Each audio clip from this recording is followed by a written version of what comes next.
ආයුබෝවන් මේ ද කා හබ්. ඉතින් අපේ ද කාහ YouTube channel එකට ඔයගලව සාදරයෙන් පිළිගන්නවා. කාලෙකින් වීඩියෝ එකක් දාන්න බැරි වුණ නිසා අද මම අරගෙන ආවා ලංකාවේ ගොඩක් ජනප්‍රිය වාහන කැටගරි එකක් වෙන වෑන් කැටගරි එකේ තියෙන Nissan Caravan වෑන් එක ගැන පොඩි POV ටෙස්ට් ඩ්‍රයිව් එකක් දාන්න. ඉතින් ලංකාවේ වෑන්ස් ගැන කතා කරලා සාමාන්‍යයෙන් Toyota Dolphin එක KDH එක මේ Nissan Caravan එක එතකොට KDH high roof flat roof ඒ කියන හැම එකක්ම ගොඩක් ජනප්‍රියයි. මොකද හොඳට මොඩිෆිකේෂන් කරන්න පුළුවන් වාහන කැටගරි එකක් නිසා. අපි බලමු වාහනේ POV ටෙස්ට් ඩ්‍රයිව් එකක් දාලා කොහොමද අපිට ලැබෙන ඩ්‍රයිවර් එක්ස්පීරියන්ස් එක කියලා.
ඉතින් අද වීඩියෝ එක හොඳ නම් අනිවාර්යෙන්ම අපිව subscribe කරන්න, අපිව share කරන්න පුළුවන් තරම් වාහන ගැන interest තියෙන ඇත්තෙක් අපිව share කරලා අපේ තව videos ගොඩක් තියෙනවා දාපු සාමාන්‍යයෙන් driving tips අපි දැම්මා, වාහන reviews දැම්මේ ඔක්කොම like කරන්න.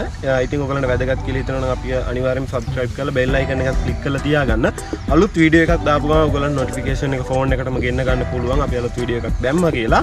ඉතින් අපි ආයිත් අලුත් වීඩියෝ එකකින් හම්බ වෙනකන් හැමෝම පරිස්සමෙන් ඉන්න මේ කොරෝනා තත්ත්වය ටිකක් වැඩි වෙලා තියෙන වෙලාවේ සෞඛ්‍ය උපදෙස් නිසි පරිදි ක්‍රියාත්මක කරන්න අනිවාර්යෙන් හැමෝම. ඉතින් හැමෝටම තෙරුවන් සරණයි. මම ද කාහබ් YouTube channel එකෙන් දෙව්මින චාමි කරා.